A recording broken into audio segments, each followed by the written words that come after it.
सोने की चैन मिलनी है, उसको जगा के रखोगे, उसको डांटोगे नहीं जागेगा तो। और घर का एक एक बच्चा है ना, एक एक बच्चा, कितनी ठंड पड़ रही हो, कितनी भी बारिश हो रही, एक एक बच्चे को लेके आओगे कि भाई सोने की चैन मिलेगी। और ये कहा जाए कि रात को 12 बजे यहां पर बहुत बढ़िया किसी के प्रवचन होंगे, बताइए कितने लोग आएंगे? जबकि उस प्रवचन से आत्मा को चैन मिलने वाली है, उस प्रवचन से आत्मा का कल्याण होने वाला है, उस प्रवचन से जीवन का उत्थान होने वाला है, उस प्रवचन से हमारा जीवन अच्छा बनने वाला है। इसके प्रति हमारी रुचि नहीं है कि हमारा जीवन अच्छा कैसे बने, हमें तो इसके प्रति रुचि है कि हमें परिग्रह कैसे इकट्ठा हो, हम कैसे ज्यादा से ज्यादा परिग्रह इकट्ठा करके बड़े आदमी बन जाएं। संसार की दृष्टि में बड़ा आदमी वो है जिसके पास बहुत सारा परिग्रह है, वो बड़ा आदमी है। लेकिन मेरी दृष्टि में सबसे बड़ा आदमी वो है जिसके पास बहुत सारा धर्म है, जिसके पास बहुत सारा ज्ञान है, जिसकी भावनाएं विशुद्ध हैं, जिसका मन अच्छा है। मेरी दृष्टि में बड़ा आदमी वो है। लेकिन मेरे कहने से आपकी दृष्टि बदल नहीं जाएगी, मुझे पता है। ये परिग्रह की लालसा इतनी है, और एक जन्म की नहीं है, जन्म जन्म की है। हर जन्म में किया क्या है? हर जन्म में जन्म लिया, बड़े हुए, परिग्रह इकट्ठा किया, छोड़ के चले गए, फिर अगला जन्म लिया, फिर इकट्ठा किया, फिर छोड़ के चले गए, फिर अगला जन्म मिला, फिर इकट्ठा किया, फिर चले गए। मतलब इकट्ठे करने की आदत आज की नहीं है। ये त्रियंच गति में एक चींटी को आपने देखा होगा, एक चींटी जो होती है छोटी सी, वो छोटी सी चींटी एक एक दाना ले जाके, कभी किसी व्यापारी की दुकान में देखना, जिसकी गल्ले की दुकान होती है, वहां चींटियों के बिल में एक एक किलो अनाज मिलेगा। चींटी का शरीर कितना बड़ा है? इतना सा। पेट कितना सा है? इतना सा। कितना चाहिए खाने के लिए? चावल के जो जितने कण किए जाते हैं उनमें से एक कण में उसका पेट भर जाए। लेकिन परिग्रह की लालसा उस चींटी के अंदर भी है। करती है इकट्ठा, चीनी इकट्ठा करती है, अनाज इकट्ठा करती है। चूहे के अंदर है, अपने बिल में भी वो भी इकट्ठा करता है। बंधुओं, ये मनुष्य पर्याय इसीलिए मिली है कि इस जन्म में हम इस चीज को छोड़ सके। छोड़ने की बात नहीं कर रही मैं, आपके पास जो है वो रखो, रखने की मनाही नहीं है, आप रखो। आपके पास 10 किलो सोना है, रखो। लेकिन मन में जो आनंद आता है उस सोने को देख करके, वो आनंद मत लो। मन में ये विचार करो, ये सोना मुझे छोड़ के जाना पड़ेगा, ये मेरे साथ नहीं जाएगा। अरे रखा है तो रखा है, कोई बात नहीं है, ये मेरे साथ तो जाने वाला नहीं है। जब मेरे साथ नहीं जाएगा तो ये मेरा है ही नहीं है। आपकी कोठी बहुत बढ़िया है, उसको देख के यदि मन अहंकार से भर रहा हो, उसको देखकर भी यही सोचो इसको भी छोड़ के जाना है। कितने आए और कितने चले गए, हम भी छोड़ के चले जाएंगे। इसी तरह से आपके पास अच्छे अच्छे कपड़े हैं और ये कपड़े पहनकर मन इतरा रहा हो तो कहना इतरा मत, ये कपड़े भी एक दिन छूट जाएंगे। इन कपड़ों को भी छोड़ करके हमें इस दुनिया से जाना पड़ेगा। जिस चीज के पीछे अहंकार आए, मन में एक ही विचार करो, राजा राणा छत्रपति हाथ इनके असवार, और मरना सबको एक दिन। हाँ, सबको जाना पड़ा है और मुझे भी जाना पड़ेगा। जिनके पास 84 खंड का महल था, 96,000 रानियां थी, लाखों नाती पोते थे, उन्हें छोड़ के जाना पड़ा। रावण के पास में सोने की लंका थी, उसे छोड़कर जाना पड़ा। तो क्या ये मेरे साथ जाएगा? नहीं जाएगा। आप काम पूरा करो, काम करने की मनाही नहीं है, लेकिन मन में उन चीजों के प्रति आसक्ति मत रखो, आनंद मत मनाओ, तो नरक का रास्ता बंद हो जाएगा। वरना राजेशु सो नरकेशु, योगेशु सो स्वर्गेशु। इसका मतलब समझे? नहीं। राजेशु सो नरकेशु, जो राज अवस्था में मरता है वो नरक जाता है, जो राज्य अवस्था में मरता है वो नरक जाता है। अब वो राज्य चाहे तुम्हारा एक परिवार का हो और चाहे एक देश का हो या एक शहर का हो। राजेशु सो नरकेशु और योगेशु सो स्वर्गेशु। योग धारण करो, मन को वश में करो, वचन को वश में करो, काय को वश में करो और इन्हें एक करके इससे ध्यान लगाओ तो स्वर्गेशु, तो स्वर्ग जाओगे। मेरी बात आपकी समझ में आ गई? बोलो आ गई, जोर से बोलो आ गई, बोलो आ गई। गई नहीं है? चलो देखती हूँ। ये यहां से बाहर निकलते ही परिग्रहानंदी शुरू हो जाएगा। जब तुम्हारे मकान के सामने चमचमाती गाड़ी खड़ी रहती है और पड़ोसन के घर के सामने ना खड़ी हो, उस समय आपको कैसा लगता है पता है? उसको कितनी हीन भावना से देखते हो। उसको कैसे देखते हैं? तुम्हारे यहाँ तो गाड़ी भी नहीं है, ये हमारे यहाँ तो इतनी बढ़िया वाली गाड़ी है ना। हाँ, उस समय ऐसा होता यदि 4 गाड़ियां छोटी खड़ी हो और एक बड़ी गाड़ी वाला आ जाए, उसको ही लगने लगता हाँ जरा सीना फूल जाता, बढ़िया गाड़ी है मेरी। ये परिग्रहानंदी की निशानी है। परिग्रह में आनंद मनाना, डायमंड सेट कर देखकर कितनी खुशी होती है परिग्रहानंदी। कपड़े, सुंदर सुंदर कपड़े देखकर कितनी खुशी होती है परिग्रहानंदी। और ये आनंद हमें नरक में भेज देगा। और आप चाहते हैं कि आपको नरक में नहीं जाना है, तो इसके लिए आपको बड़ा मन पर कंट्रोल करना पड़ेगा। जैसे ही मन में आनंद की भावना आती है, अरे नहीं सब छोड़ के जाना है, इस दुनिया में अकेले आए हैं और अकेले जाना है। आप विचार करो, आपने इतना कमाया, इतना कमाया, इतना कमाया, इतने कमाने के बाद आपने जो इकट्ठा किया है, बाई चांस, मेरी बात बड़े ध्यान से सुनना, यदि बाई चांस ये धन आपके साथ अगले जन्म में जाने की व्यवस्था होती तो क्या होता? यदि आपके साथ ये धन अगले जन्म में जाने की व्यवस्था होती तो क्या होता? आपके लिए कुछ नहीं बचता, पहले ही ले गए होते सारा।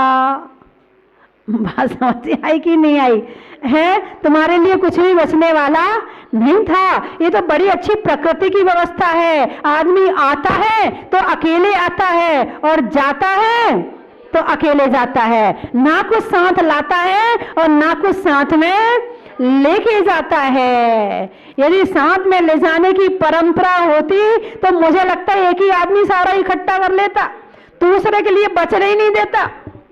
एक बार की बात है कि एक जगह से एक रास्ते पर कुछ लोग जा रहे थे, चौराहा आया, एक साधु संत वहां बैठे थे। तो जब वो चारों चोर एक रास्ते से जाने लगे तो साधु ने कहा उस रास्ते पर मत जाओ, वहां मौत है। चारों उसको देख के हंसने लगे, पागल है क्या, रास्ते में भी कहीं मौत होती है क्या? और चारों उसी रास्ते पर गए। जाकर देखा वहां एक बहुत बड़ा सोने के सिक्कों का ढेर लगा, पहाड़ लगा हुआ है।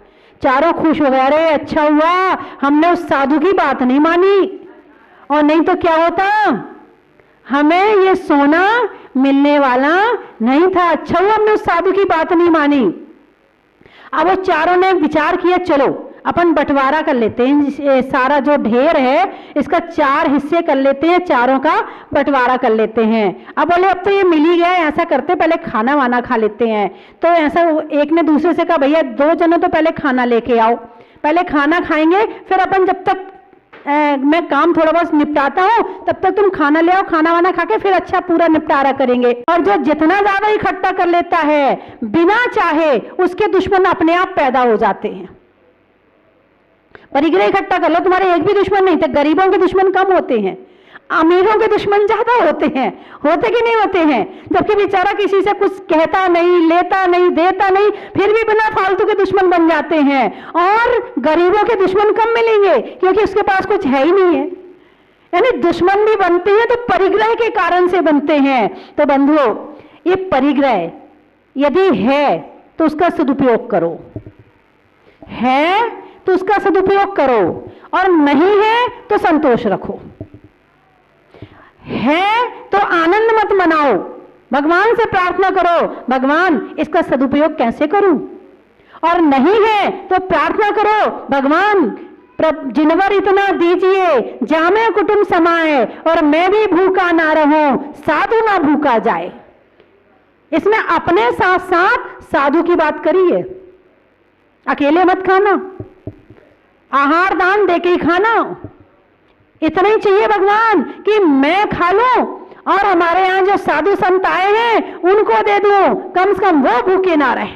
भगवान इतना चाहिए, और इससे ज्यादा हो, सुमरन करो सदा ईश्वर का, सुमरन करो सदा ईश्वर का, गुरुजन का सम्मान करो, और कम हो तो संतोष करो और ज्यादा हो तो दान करो। कम हो तो संतोष करो और ज्यादा हो तो दान करो। बंधुओं, संतोष तो हो जाएगा मगर दान का मामला जरा टफ पड़ता है। हाँ, बड़ी मुश्किल से निकलता है, बड़ी मुश्किल से निकलता है। दान ये दिया जाता है तो वही जब तक 4 देने वाले नहीं होंगे तब तक हमारे देने की भी भावना नहीं बनेगी। हाँ, यदि 4-2 लाख दे रहे हैं तो हम 3 दे सकते हैं, और यदि 4-5-5 हजार दे रहे हैं तो हम 11 ही देंगे, 2 लाख नहीं देंगे।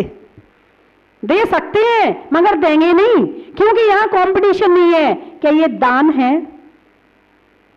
गांव में होता है, गांव में जब पानी लेने के लिए जाते हैं, गांव में जब चंदा इकट्ठा करने के लिए जाते हैं, तो सबसे पहले जो वहां का सेठ होता है उसके यहां जाते हैं। यदि उसने 1 लाख दिया तो बाकी नीचे वाले भी उससे कम देंगे, उससे ज्यादा नहीं दे सकते हैं। और उसको ही देख के देगी, उसने 1 दिया है तो दूसरा 90 देगा, उसने 11 दिया है तो दूसरा 10 देगा।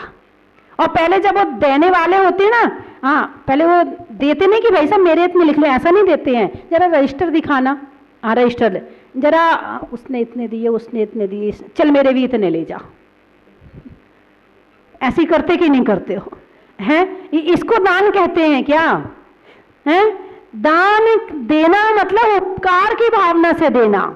जितनी जरूरत है वहां पर उसके हिसाब से देना, और जितनी हमारी सामर्थ्य है उसके हिसाब से देना, इसका नाम है दान। और हमारा दान कैसा होता है? दूसरों को देखकर होता है। और कई बार तो ऐसा होता है, यहां आए चलो 5 लाख देना है, घर पहुंचा नहीं 2.5 लाख देंगे, लेकिन 8 दिन बाद नहीं हम तो 1 ही लाख देंगे। ऐसे भी है, वहां ऐसे भी हैं, और इस तरह भी है, यहां 1 लाख बोल के जाएंगे, घर से 5 लाख भेज देंगे। 5 उंगलियां हैं, 5 तरह के लोग होते हैं, 5 तरह के लोग होते हैं। तो इस तरह से दान की भावना मन में पैदा होना पुण्य का उदय, और दे देना महापुण्य का उदय होता है। पहली बात तो इस शरीर में, इस आत्मा में लोभ कषाय इतनी बैठी है, इतनी बैठी है कि ये बचपन से शुरू हो जाती है। एक बच्चे को जरा कोई चीज पकड़ा तो दो और फिर उससे वापिस लो। एक चाबी पकड़ा दो, वो चाबी देने में रोता है, चाबी नहीं दूंगा, मेरी है, मेरी चाबी है। उस बच्चे में इतने संस्कार हैं, और वही संस्कार फिर बड़े हो जाते हैं, और वही संस्कार बड़े होके, जब पहले तो उसको मिल रहा था, उसको इकट्ठा करने की अकल नहीं थी, उसको जो मिल गया उसने उसी को पकड़ लिया, और जब वो बड़ा हुआ तो जो कमाया उसे पकड़ लिया। अब जो पकड़ा है उसे छोड़ना बड़ा मुश्किल है। सोचता 1 लाख देने की है, निकालने के भाव 50,000 के होते हैं, और देते देते 11,000 रह जाते हैं। नहीं, मैं आपकी बात नहीं कर रही हूं, मैं तो किसी और की बात कर रही हूं।